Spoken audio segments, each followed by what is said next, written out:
सच के साथ। नमस्कार, सिटी वाराणसी लाइव में आप सभी का स्वागत है। मैं हूं अमित मिश्रा। दर्शकों, आपको बताते हुए अत्यंत हर्ष हो रहा है कि सिटी केबल की 28वीं वर्षगांठ आज है। आज ही के दिन 29 फरवरी को सन 1996 में रामानंदाचार्य जी के करकमलों द्वारा नागरी नाटक मंडली में इस स्थानीय चैनल का शुभारंभ हुआ था।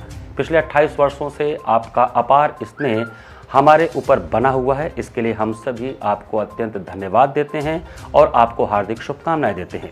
और अब देखते हैं आज की खास खबरें।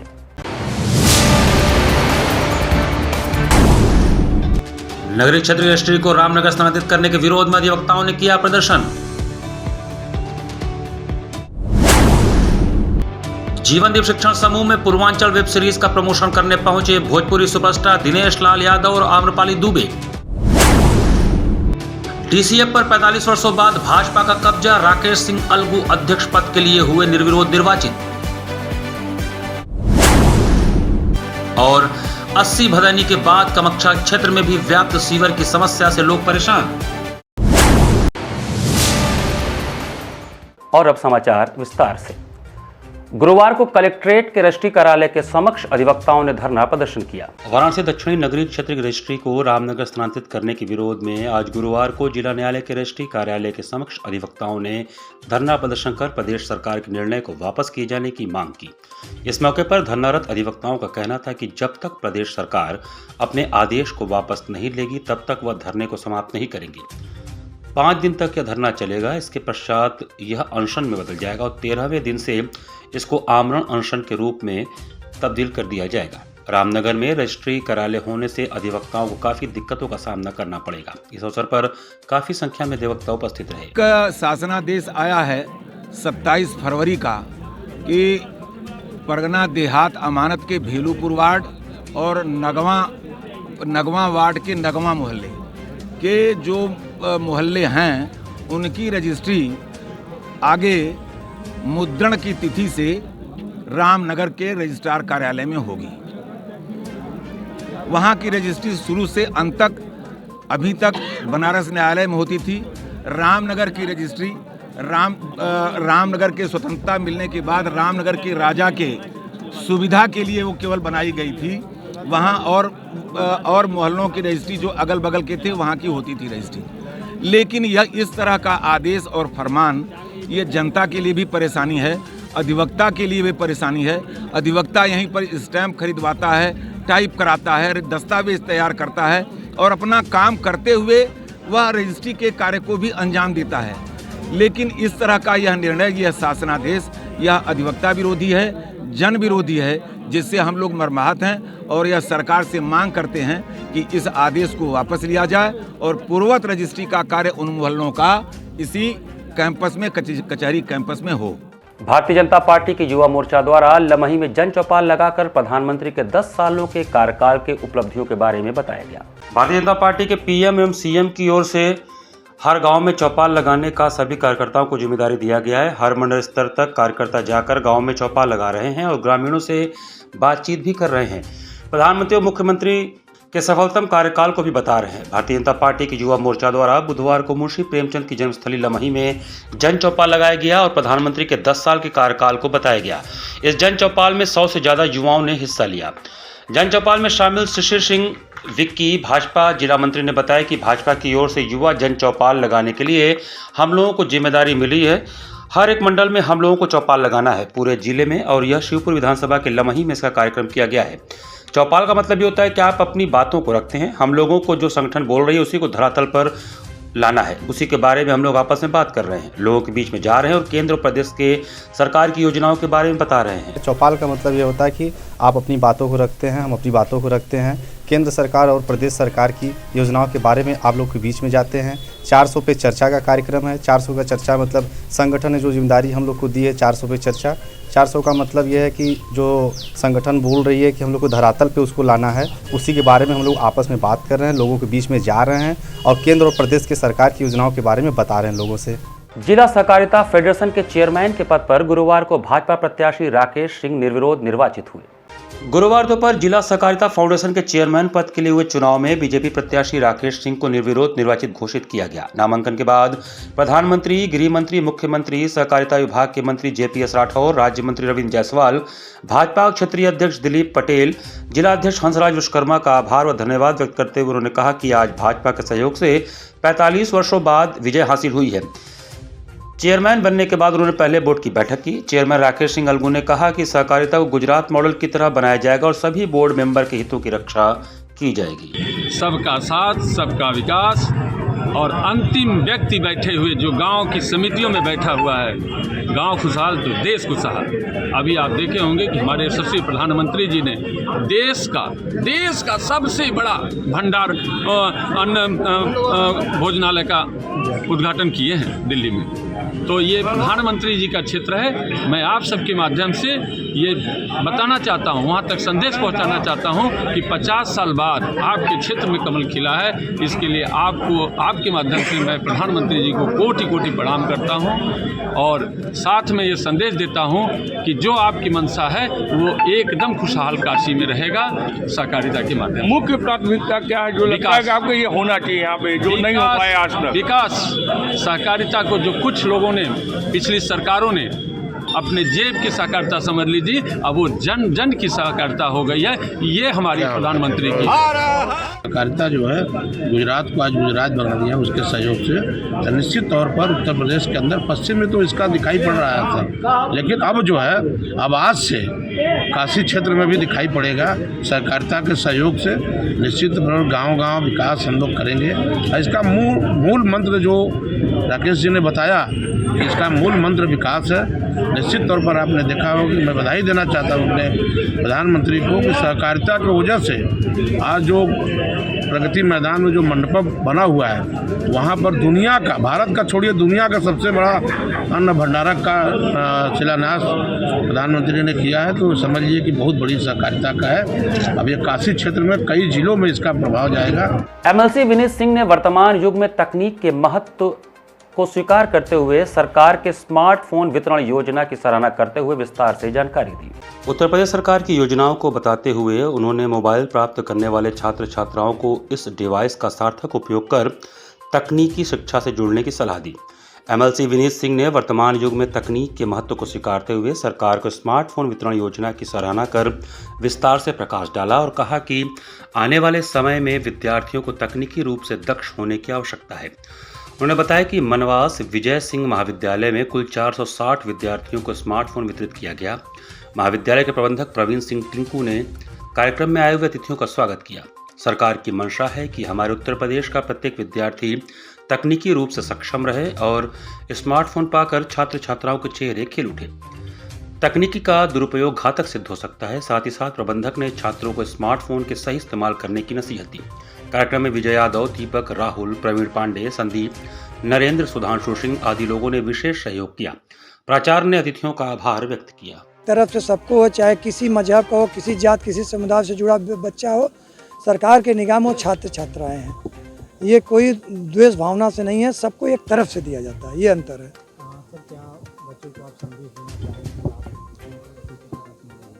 बच्चों को तो मैं अपने संबोधन में ही संदेश दे दिए कि पठन पाठन का कार्य होता है, गुरुजनों और पेरेंट्स की बात मानते हुए अपनी उच्च लक्ष्य को प्राप्त करें। जिन लक्ष्य के लिए जो है कि पेरेंट्स भी लालायित हैं और बच्चों का भी ये है। मेरी ये शुभकामना माँ विंध्यवासिनी से प्रभु श्री राम से मैं आशीर्वाद इन लोगों को मिले, ताकि जो है कि सारे बच्चे अपनी ऊंचाइयों को छुए, अपने कर्तव्यों का निष्ठा से निर्वहन करें। यहाँ पर वक्त चला छोटे से ब्रेक का। बने रहिए सिटी वाराणसी लाइव के साथ। वाराणसी लाइव, सच के साथ। इंटरनेशनल हिंदू स्कूल है। साइंस, मैथ एवं कंप्यूटर लैब, सुसज्जित लाइब्रेरी, वाहन की उत्तम व्यवस्था, विभिन्न खेलों की शिक्षा, बच्चों के शारीरिक एवं मानसिक विकास हेतु योगा का प्रशिक्षण सुविधा। इतना ही नहीं, आपके छोटे बच्चों के लिए एक ऐसी जगह जहां हम देते हैं शिक्षा के साथ साथ मौज मस्ती भरा वातावरण। International Hindu school, Nagwa, Lanka, Varanasi. Varanasi live, सच के साथ। ब्रेक के बाद आपका स्वागत है। नमामि गंगे के सदस्यों ने गुरुवार को गंगा किनारे व चक्र पुष्करणी कुंड की साफ सफाई कर स्वच्छता के लिए लोगों को जागरूक किया। काशी खंड के अनुसार गंगा अवतरण से पहले अस्तित्व वाले मणिकर्णिका तीर्थ व चक्र पुष्करणी कुंड पर नमामि गंगे ने गुरुवार को स्वच्छता की अलग जगाई। भूगर्भ जल के दिव्य स्रोत, कुंडों और सरोवरों के संरक्षण की कामना से चारों धाम के पुण्य का लाभ प्रदान करने वाले चक्र पुष्करणी कुंड की महर्षि योगी विद्याश्रम के वेद पाठी बटकों के साथ आरती उतारी गई। गंगा किनारे व चक्र पुष्करणी कुंड में श्रद्धालुओं द्वारा विसर्जित किए गए कपड़े व अन्य प्रदूषण कारक सामग्रियों को बाहर निकालकर कूड़ेदान तक पहुंचाया गया। काशी तीर्थ पुरोहित सभा व कुंड के प्रधान तीर्थ पुरोहित पंडित मनीष नंदन मिश्र के संयोजन में चल रही मिट्टी की सफाई में भी हाथ बटाया। जल संरचनाओं के रूप में हमें मिली समृद्धशाली धरोहरों को सहेजने के उद्देश्य से सबका साथ हो गंगा साफ हो का संदेश दिया गया। नमामि गंगे काशी क्षेत्र के संयोजक राजेश शुक्ला ने कहा कि मणिकर्णिका तीर्थ और चक्र पुष्करणी कुंड की महिमा पृथ्वी के सभी तीर्थों की तुलना में श्रेष्ठ है। काशी खंडोक्त में वर्णित यह क्षेत्र धार्मिक आस्था और पर्यटन का भी केंद्र बिंदु है, इसलिए साफ सफाई बहुत जरूरी है। उन्होंने कहा कि शवदाह करने आए लोगों से भी तीर्थ की स्वच्छता बनाए रखने की अपील की गई है। उन्होंने बताया कि काशी खंड के अनुसार गंगा अवतरण से पहले इसका अस्तित्व है। भगवान विष्णु ने भोलेनाथ को प्रसन्न करने के लिए यहाँ हजारों वर्ष तपस्या की थी। भोलेनाथ और देवी पार्वती के स्नान के लिए उन्होंने कुंड को अपने सुदर्शन चक्र से स्थापित किया था। आयोजन में प्रमुख रूप से नमामि गंगे काशी क्षेत्र के संयोजक राजेश शुक्ला, महर्षि योगी विद्याश्रम के प्रभारी श्री संत केसरी स्वाइन, सुनील श्रीवास्तव और वेद पाठी बटुक शामिल थे। आज हमने इन वेद पाठी बटुकों के साथ यहाँ इस कुंड की आरती उतारी है और कुंडों और सरोवरों के संरक्षण की कामना के साथ उतारी है। हम यह अपील करते हैं, आग्रह करते हैं कि यह कुंड और सरोवर हमारी भारतीय सनातनी संस्कृति की धरोहर है। काशी की स्वच्छता और सुंदरता को इस समय जगह जगह हो रहा सीवर का ओवरफ्लो मुंह चिढ़ा रहा है। काशी की स्वच्छता और सुंदरता को इन दोनों किसी की नज़र लग गई है। स्वच्छता और सुंदरता के लिए काशी को भले ही नंबर 1 का पुरस्कार राज्य सरकार द्वारा दिया गया है, लेकिन इन दिनों नगर में जगह जगह सीवर के ओवरफ्लो की समस्या आम बात हो गई है। यह समस्या चाहे अस्सी क्षेत्र की हो, भदनी क्षेत्र की हो या कामाख्या क्षेत्र की, सभी जगह सीवर की समस्याएं मुंह बाए खड़ी हुई हैं। जबकि दूसरी ओर पीएम मोदी अपने संसदीय क्षेत्र काशी में विकास कार्य के लिए पैसा पानी की तरह बहा रहे हैं, लेकिन यहाँ के विभागीय लापरवाही के चलते विकास कार्य को मानक के अनुरूप न करवाकर जनता को समस्याओं के भंवर जाल में झोंक दिया जा रहा है। हम बात करते हैं कामाख्या क्षेत्र की, तो जहाँ सीवर की समस्या पिछले काफ़ी समय से बनी हुई है। यहाँ के रहने वाले राजेंद्र प्रसाद हों, गौतम हों, अनीता हों या मोहित हों, सभी का कहना है कि हमारे मकान में सीवर का पानी रिवर्स होकर घर के आंगन में चला जाता है। ऐसे में भीषण गंदगी और मलयुक्त जल के चलते हम लोगों को अपने घरों में रहना दूभर हो गया है। इन लोगों का कहना था कि इस संदर्भ में कई बार जलकल विभाग के अधिकारियों को ध्यान दिलाया गया, लेकिन बजाय आश्वासन के यहाँ कोई काम नहीं होता। यहाँ के सभासद भी एसडीएम और जेई को लाकर समस्या के बारे में बताने की बात कहकर टाल मटोल करके निकल जाते हैं। ऐसे में हम लोग जाएं तो कहाँ जाएं? आप देख सकते हैं इधर थोड़ा सा घर में बहुत सारी बदबूएं आ रही हैं। सीवर फ्लो हो गया है, ओवरफ्लो एकदम हो चुका है। आप देख सकते हैं यहाँ पे जरा सा हम लोग जो है कि महक ना अंदर तो इसलिए सेटिंग कर रखते हैं। सीवर के ढक्कनों पे नाली पे कपड़ा डाल रखे हैं, आप उसको देख लीजिएगा, दिखेगा। बगल में ही जो है कि नगर निगम में जल कर सारा कुछ है, फिर भी लेकिन कुछ नहीं है। लोग आते हैं, केवल फ़ोटो खींचते हैं और चले जाते हैं, यही सब काम है। परेशान हम लोग हैं। सभासदों से आप लोग मिले? सभासद से कहते हैं तो फिर हो जाएगा, सारा कुछ हो जाएगा, यही सब चलता रहता है, सब हवा बात होती रहती है। सीवर 2 साल से 1.5 साल से साल भर से हम लोग बहुत परेशान हैं। हम लोग कई बार इसमें से जल निगम में से कंप्लेन किए, 8 से 10 बार किए, आके कोई कुछ हुआ नहीं। आके खाली साफ कर रहे बस चले गए। इसी आज कर रहे 2 दिन बाद बढ़ जा रहा है। ये मेरा हल कोई नहीं हो पा रहा है। ये हल कैसे मेरा होगा? और ये 2-3 घर ऐसा है जाम हो रहा है और 2-3 घर नहीं हो पा रहा है। तो आप सभासद से भी बात किए हैं? सभासद से बात किए हैं, न मुलाकात हो रही है, न कामाख्या में आ रहे हैं। तो क्या करना चाहेंगे? तब ये अब कैसे होगा मेरा? अब आज भी गए थे, आज कोई न हल हुआ न कुछ हुआ।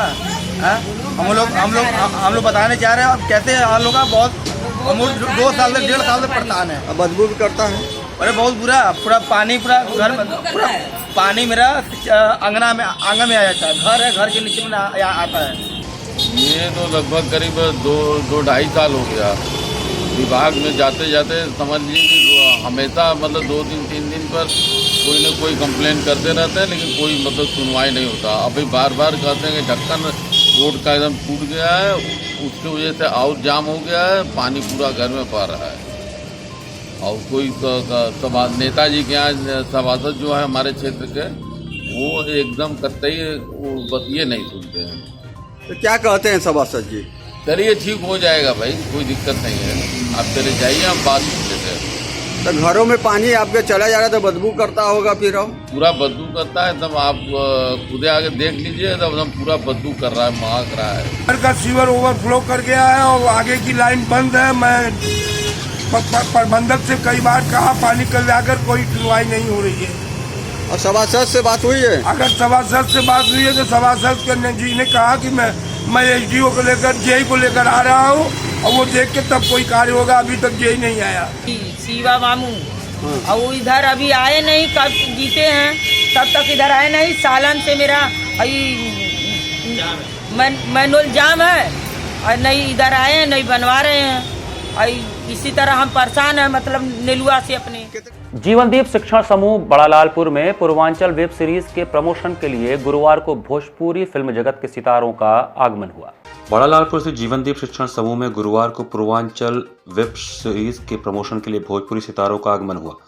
प्रमोशन के दौरान छात्रों के बीच मुख्य अतिथि के रूप में पधारे भोजपुरी सुपरस्टार व सांसद दिनेश लाल यादव निरहुआ और अभिनेत्री आम्रपाली दुबे। भोजपुरी एक्टर व डायरेक्टर अवधेश मिश्र ने सभी का ध्यान अपनी ओर खींच लिया।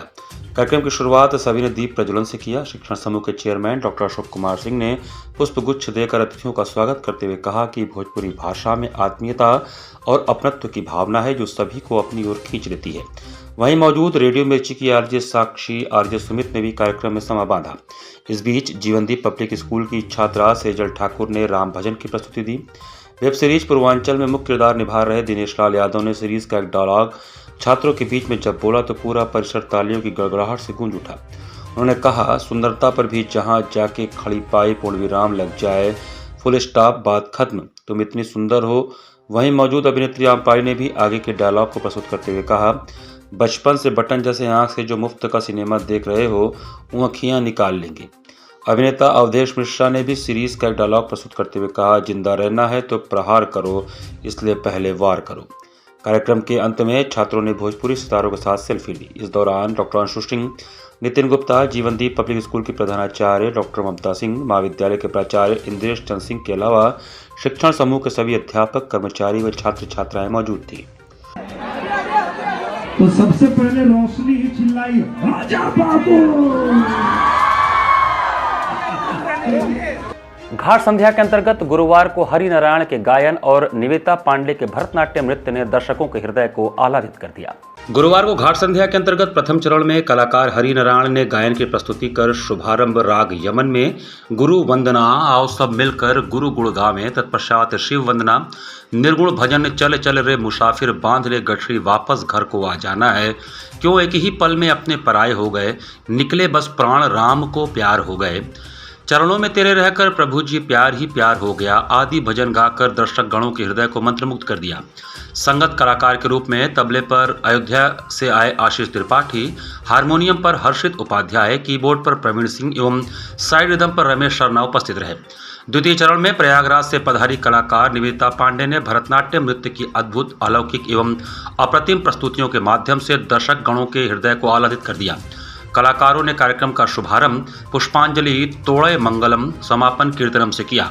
सुबह बनारस आनंद कानन द्वारा संस्कृति विभाग उत्तर प्रदेश के सहयोग से आयोजित कार्यक्रम में दर्शकों की बड़ी संख्या में उपस्थिति के साथ कलाकार की दक्षता और समर्पित भाव से परिपूर्ण प्रस्तुति ने मां गंगा के तट पर दैविक आभा मंडल से संपूर्ण परिवेश को संतृप्त कर दिया।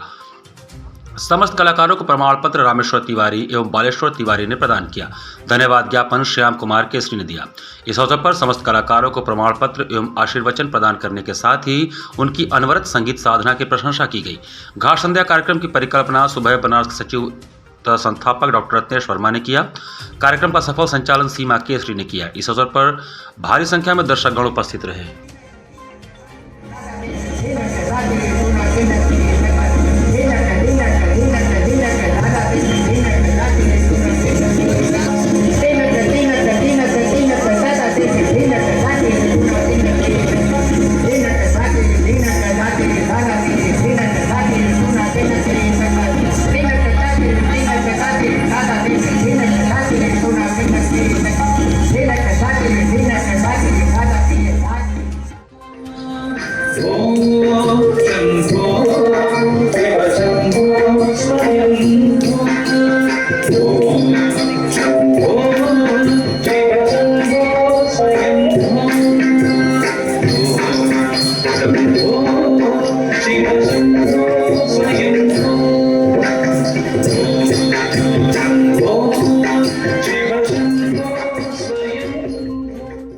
इसी के साथ सिटी वाराणसी लाइव का ये संस्करण हम यहीं समाप्त करते हैं। आप सभी को एक बार फिर से धन्यवाद देते हुए नमस्कार।